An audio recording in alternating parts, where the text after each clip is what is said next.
In the search for the best single boiler, we're comparing the Lelit Victoria with the Profitec Go, as both have really impressed in our tests. When pitted against each other, who takes the lead and in which specific areas?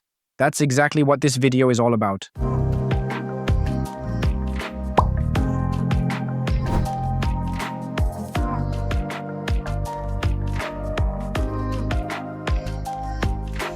Two intriguing single-dose espresso machines are on the table here today for review. You wanted to hear from us whether you'd prefer the Lelit Victoria or the Profitec Pro machine instead.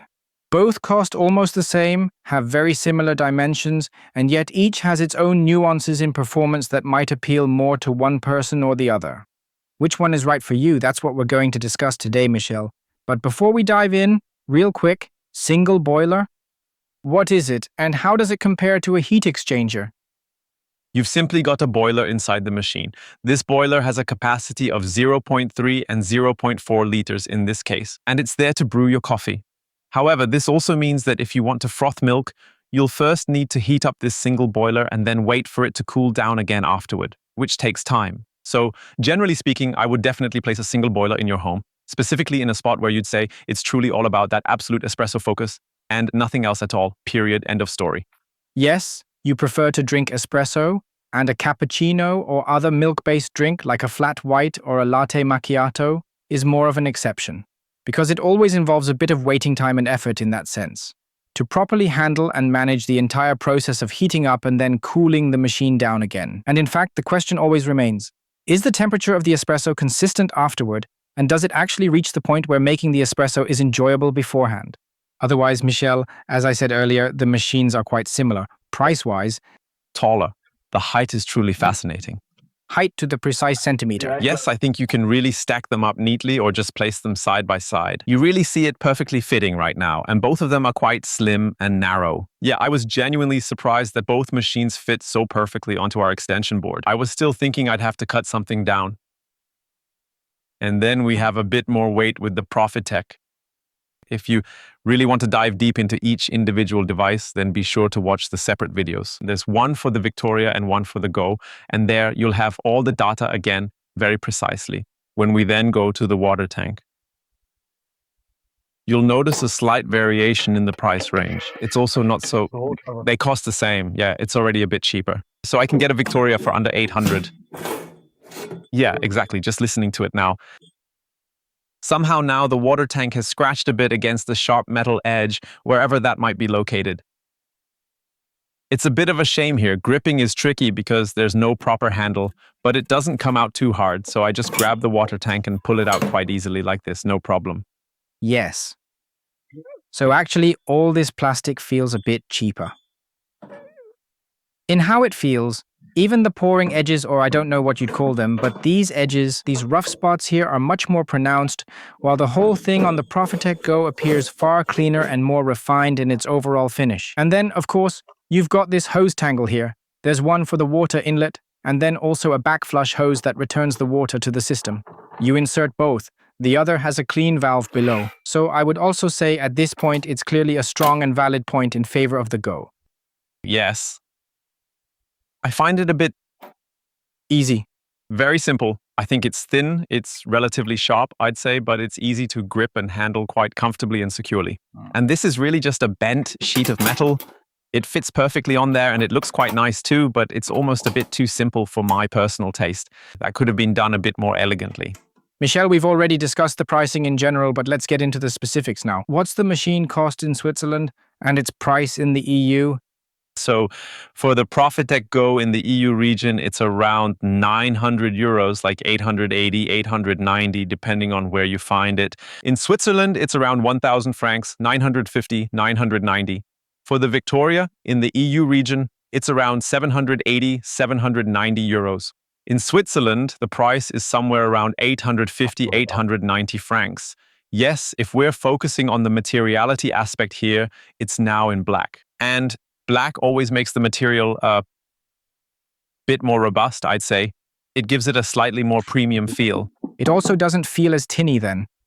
We often say that with the other models from Lelit too, that the painted versions actually feel somewhat From the outside, they appear a bit more stable and also give the impression of being slightly better constructed and finished. Though underneath, of course, it's the same sheet metal, it's just painted here. It's probably a bit thicker than that, I would have guessed by now, honestly speaking.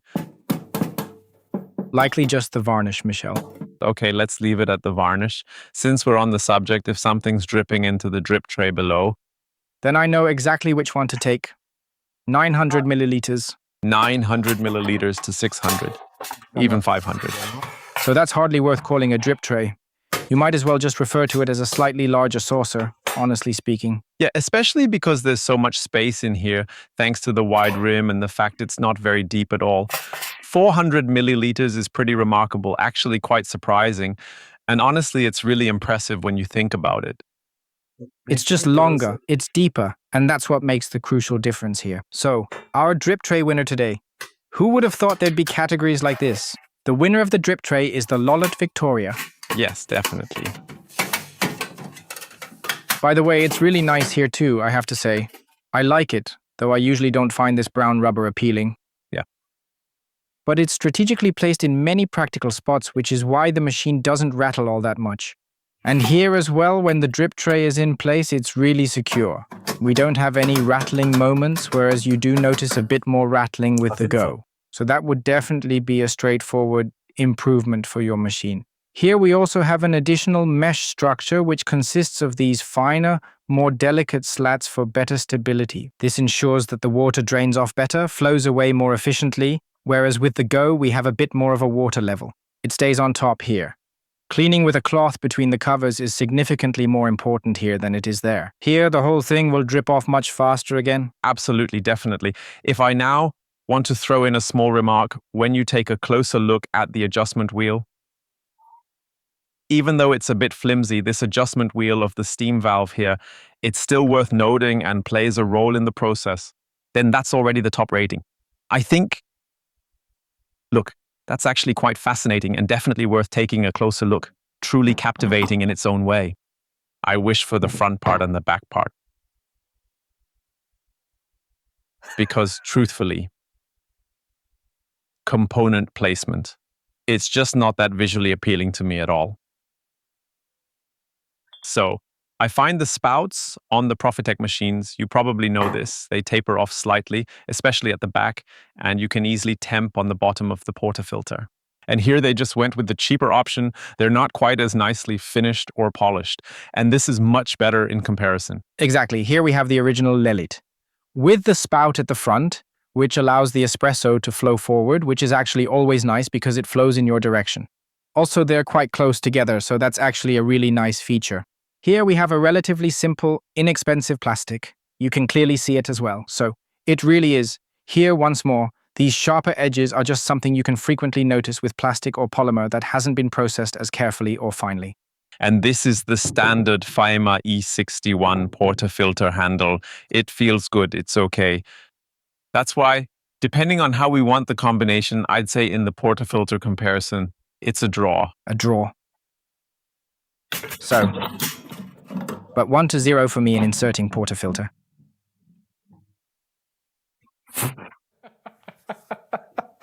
It'll be 5-1 for me again later, but that doesn't matter.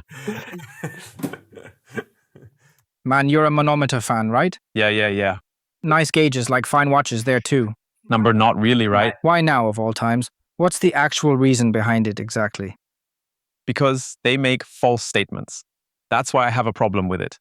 Because often when you have a heat exchanger machine at home, the heat exchanger machine indicates to you after 10 minutes, 12 minutes that it's at full pressure but not actually hot yet. It's a nice feature, sure, but it's not the same as a proper, that it actually makes sense. But since we're on the topic of watches, they both have a shot timer. I mean, that was already the case when we first tested them, and it's exactly the same with the Lelit. Hey, sorry, with the larger dual boiler machines, they just can't seem to find a straightforward way to integrate a display without making things overly complicated. And here it's just standard on both. And that's really not... I need to have a proper conversation with machine manufacturers because that's not going to cost a fortune to implement, but that makes it so much easier. Personally, I find the functionality and the design, especially the Lelit, far more appealing and impressive overall. Because, that's just still the way it was before. I think the displays already looked pretty much like that when we first did the press event for the very first time. That's already more than a decade ago. Well, Okay, so display. Here, we can tweak and fine-tune a few additional settings. exactly, theoretically, you can set a pre-infusion, but it's associated with a release. So you put water on, you completely release the water from the cake, and then infuse again, which isn't necessarily extraction friendly. You can decide whether to skip the pre-infusion or perform a pour one. I would have just left it at that. But what I do find, now that we're on the topic of pressure gauges, is that the one from Profitec is really nice again. Exactly. Let's briefly touch on that topic, pressure gauges, because I think there's actually one included here. And the Profitec Go as a whole is, I think, an aesthetic machine in itself. It has a very clear design. There are also different colors available. It's really well thought out. And here, I believe they deliberately chose this particular shade. It doesn't look like a standard gauge off the shelf, but rather, I think many design decisions were made here. While this one looks a bit like a squished Elizabeth. Otherwise, though, this is pretty standard. The Lelit Mara X also looks like that. And with all these machines, I'd say there aren't any major design leaps, whereas here, I believe a lot more thought has gone into it, and the whole thing just stands on its own very beautifully. Let's also briefly talk about buttons and lights. Almost the same. Here we have a permanent light that indicates blinking, that it's drawing power. I won't press it again now, or steam mode will start up. Pretty similar. We've moved the light over here. This would be the activation of the steam mode. And here we have the water or hot water discharge. Over there, we've also added a switch that shows whether we're on or off. Yes, it's placed on your side. It's on my side, neatly tucked away here, exactly. What else is there to say? I've got a fully functional water and tea dispenser, all set up and ready for use. We need to press the button here, start the steam extraction, and then it will give us water. It's just not working properly for you. Yeah, for me, it's just steam coming out now. Maybe a bit of water will come again for a short American. Might just be enough. But honestly, I'm not sure. It's not really satisfying right now. No, that's exactly it. With the boilers, we've got a 0.3 liter boiler in the Victoria, and in the Go, there's a slightly larger 0.4 liter one integrated as a standard feature. This one here is not insulated, this one here is insulated. And interestingly, we can draw a direct line to the power consumption because the smaller, non-insulated boiler uses exactly the same amount of electricity as the larger insulated boiler. We're at 5 uses at 0.12 in both cases. So, there's no significant difference here now. Kilowatt hours, exactly. 5 usages plus heating. Although the heating time, of course, also varies. But in the end, we're essentially dealing with the same fundamental story about energy consumption levels. At home, my main question is always about how quickly an espresso machine is ready to go. When can I make my first shot? Stumbling out of bed to the espresso machine until the moment when the espresso can finally flow. And with a variety of practical tips and handy tricks, we've already shared several with you, specifically focusing on the machine itself. The machine has its own unique setup for that. Michel, straight out of the box, how long does it take for both of these machines to warm up? So with the Go and the new software version has been around since we did the last test, so it's already been a good year actually. And there you have this fast heat up. That means the machine first goes into steam mode, cools down again for 1 minute, then you have to rinse it, and you can already make your first espresso shot after 7 minutes and 40 seconds. You can also simulate this yourself if you don't have the latest software installed. We explained it all back then. Then we get a good shot or a decent one, and that's what matters. Exactly. Then we get a decent shot. Then we have two that's sort of right on the edge between 91 and 92 degrees. And then there's that waking moment in the Go, After the third shot, it's absolutely spot on and ready to go. Just perfect. And the smaller or larger boiler also performed exceptionally well during the BBC protocol, especially in those 13 extractions we carried out, delivering consistent and reliable results every time. Yes, absolutely. We'll cover that again with the espresso shortly. Misha, important here, this works just like that. It's really just as simple as pushing a button. We don't need to babysit the machine at all. Here we're dealing with a significantly slower heating time. By default, it's clear to say you'll almost have to wait nearly 3 times the usual amount of time.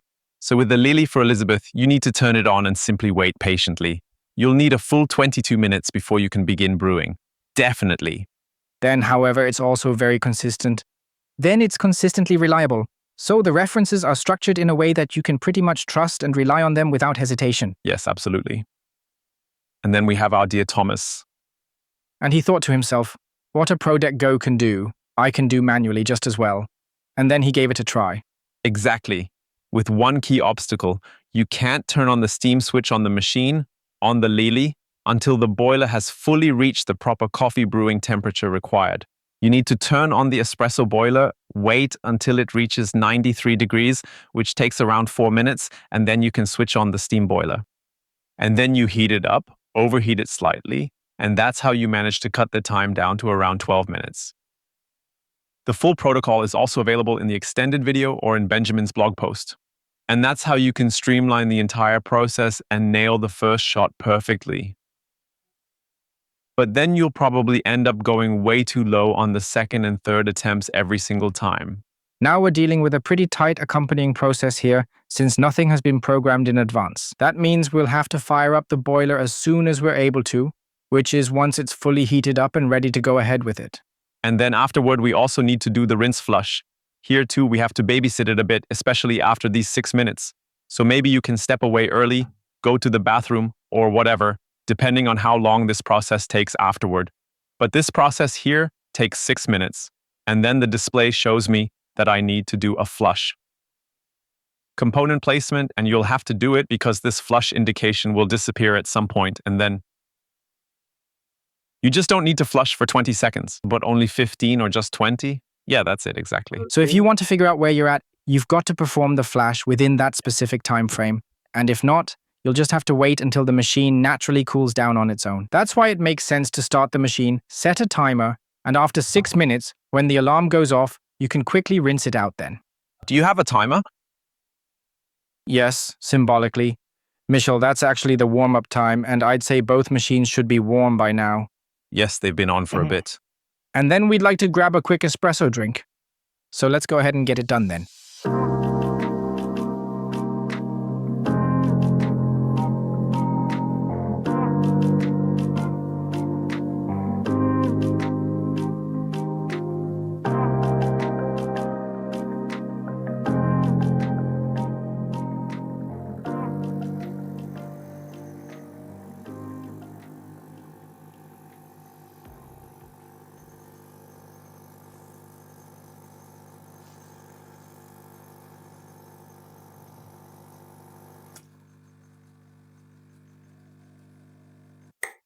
Nice, right? Yeah, nice. Espresso side by side, parallel pulled espresso.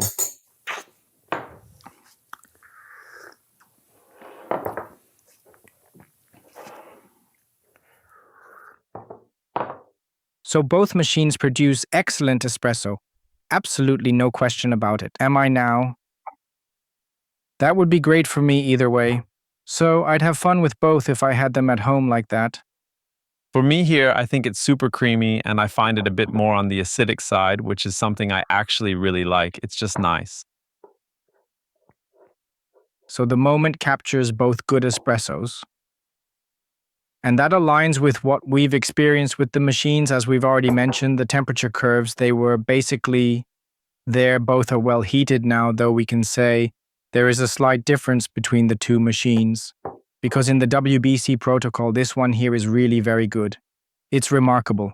A small single boiler with a slightly larger boiler, which I'll explain now, performs really exceptionally well. It performs at the level of high-quality dual boilers, sometimes even rivaling a dual boiler with a standard deviation of approximately 0.7 in the WBC protocol. Hot after 7 minutes in the WBC protocol. Then it's not quite as precise yet. It needs to heat a bit longer until it gets there.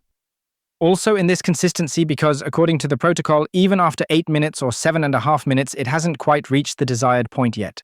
But when it runs for a bit, it's really great. Whereas here, in comparison to that, compared to the Profitec Go, then it's at 1.2, and that's really not such a strong value.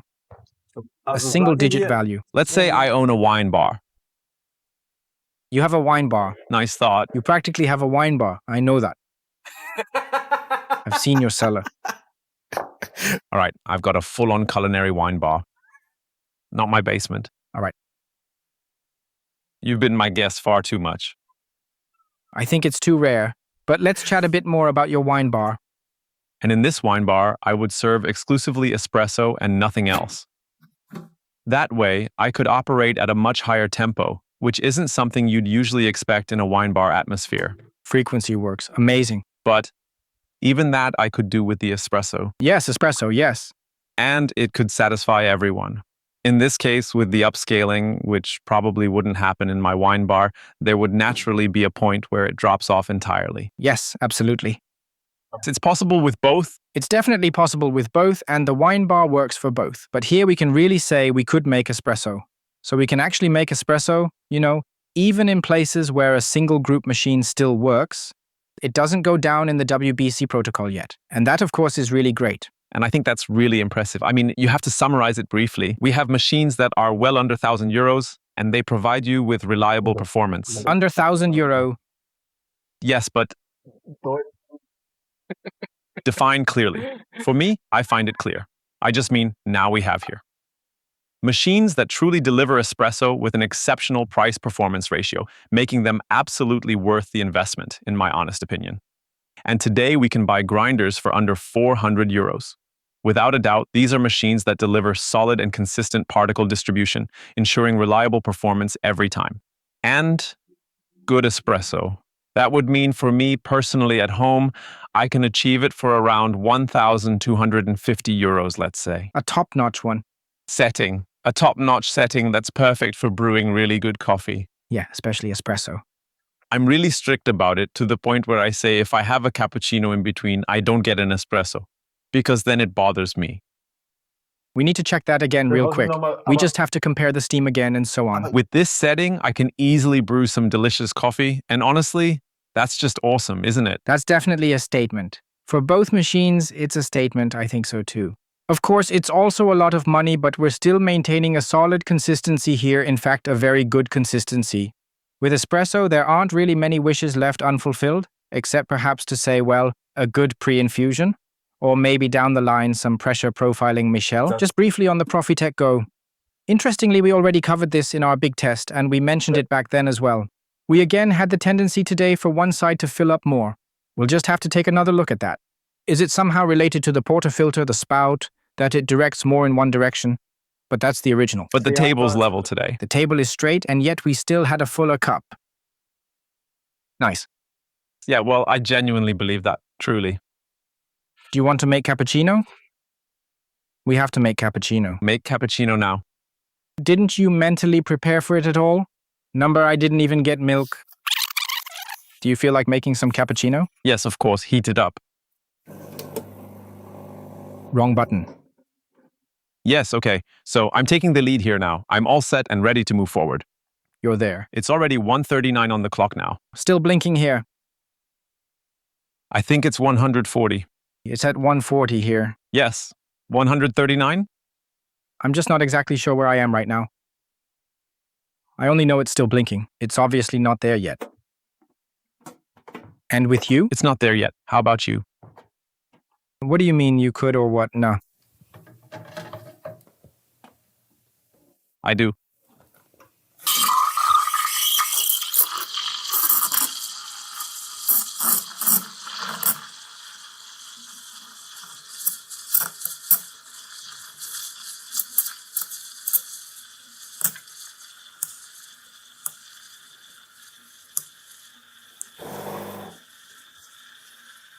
It's working well.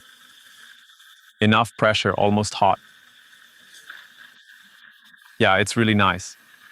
A bit more gentle heating, but it's okay for one portion. I mean, it's not too much, just the right amount for what I need right now. It's pretty efficient, and the temperature feels just about perfect. Honestly, I'm quite happy with how it's turning out. It's simple, straightforward, and does the job without any hassle. For a single serving, it's definitely more than enough. It's practical and gets the job done smoothly, which is exactly what I was hoping for. Nice rolling fiber with just one hole, it adds more pressure, and it's already in place.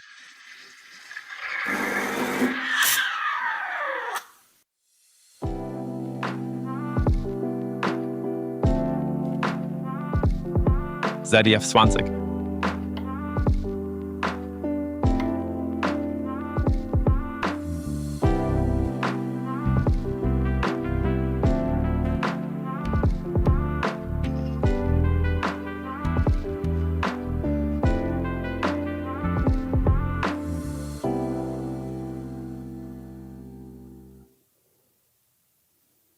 Yeah, that one's not as nice. The other one was definitely better, much more appealing overall. Dear Michelle, this is a very fine cappuccino, and I'm also very satisfied with my less beautiful one.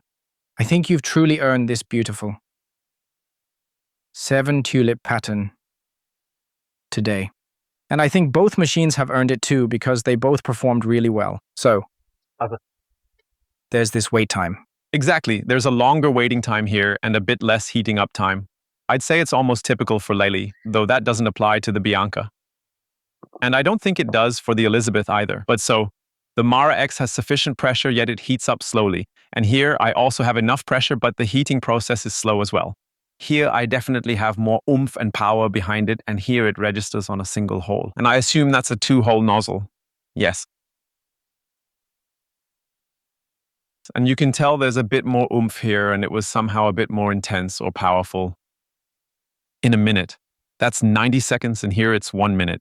It'll work, but in the end, whether it's 60 seconds or 90 seconds, well, my goodness, it's not such a big deal after all. Yes. In the end, it's your decision anyway, and according to your preference, what you find better here, what you find good here. But definitely, it's possible to froth milk cleanly with both machines. That's a clear conclusion, and some heat exchange or dual boiler systems simply don't deliver much frothing performance afterward. We must be very clear. Both perform well in frothing. That's the milk froth end result. The espresso quality fits perfectly. Now we have a great cappuccino ready, and the best example that it's possible when you want to make a cappuccino, well, then you can do it. Of course, we'll need to cool it down. That'll take some time again. Of course, it's tricky to stabilize it again then. Lower the temperature. Down, down, down, keep lowering it all the way. Cool it down. But let's leave it at that. Turn down the heating. I'll handle it. What you meant. Now it's at 99. It's currently displaying the target temperature as 93, which is where it's supposed to settle down eventually. You could now do this over bridges by simply running water. Then you'll be back quickly and could make the next espresso. I need to make a correction regarding my personal attitude. I think, let's say, if you're at home together and you're drinking during the week. Only in the morning, maybe you're both working, both leave the house early, but want to enjoy a cappuccino together in the morning, and then you'd likely need it more for those 2 cups before heading off to work, and maybe you'd have another 2 cappuccinos on the weekend as well, just to relax. And you don't have 8 guests weekly. Just drink cappuccino. Or you only drink cappuccino. I could imagine it with both. I also really like this setting, imagine. You're drinking the cappuccino, your partner is having the espresso, you pull a double espresso, and then you say, now I'll quickly hold it up for myself and then froth the little pitcher for the cappuccino. Easy ... So all this is, of course, a high-level discussion here. That's quality material. Both machines enable you to brew excellent coffee with ease. And in the end, it's your decision, as I've already mentioned.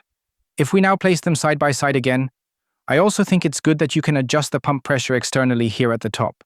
Whereas here, it's a real fiddly task also to unscrew it here, reinsert the rubber, and so on. Is that much more comfortable? Number. Maybe it is. Would be. Yes, absolutely it is. There are some arguments in favor of the machine. I think there are even a few more for the machine when we compare it so briefly. Here we have better temperature consistency when the machine runs longer. Significantly better. We truly have very good temperature consistency. We also have an inherently faster, automated heating time here. Even with tricks, the heating time here isn't that fast. However, I'd say the first espresso here is at least, if I may, just as good, if not better, more stable in temperature. And also the second one, while here the second one isn't quite as strong yet. However, indeed, with the longer heating time, it certainly has its clear advantages. Here, the dripper race definitely goes to the Victoria. No question about it. Design, aesthetics is ultimately for you to decide. Power usage, energy consumption stays the same. It doesn't differ much. Here we have a slightly quicker switching option from espresso to milk foam, making it more efficient. Have a bit more power, though it's not far behind, just a bit slower and with slightly less strength overall. I just noticed these are both kind of Benjamin machines. Espresso mostly, never a cappuccino for sure. Yes. Or do you mean Small and sturdy. both? But it's like you sometimes just have an espresso and that's all you need. I think that would be so typical for you at home. I would still prefer just this one in case of doubt, but if I now smell an espresso in between, I think it's a cool mast. Ascaso Dream at home, I was really surprised by that. Okay, it just makes a good espresso. I already had everything at home. Dear Michelle, I believe we've now thoroughly covered and discussed the key aspects of this single boiler comparison between the Profitec Go and the Lelit Victoria. Both are solid machines, each with its own unique strengths in various areas or aspects. Some weaknesses, but still solid machines overall. We can recommend both of them, and you'll have fun with them and drink good espresso. We're enjoying a cappuccino right now, but the whole process turned out to be really fun. Yeah, by the way, we brewed our blend dry spits. They were absolutely delicious. It was a lot of fun. And if you ever need a quick intro to a machine or want to get the hang of using it with a bit more precision, effectiveness, and ease, let me know. We offer courses not only in Basel, Switzerland, but now more and more courses also in Dienstlaken at our site, which is in the Ruhr area. And that's where the course instructor team comes in, from Natalie to Nadia for sensory and latte art courses, all the way to Andrea, Moritz, or myself for the home barista courses. There's the full setup. You can do that there, and we're really excited to meet you in person someday, stepping beyond just this video setting. We say thank you, have fun, enjoy a great week, drink delicious coffee, goodbye, and see you soon.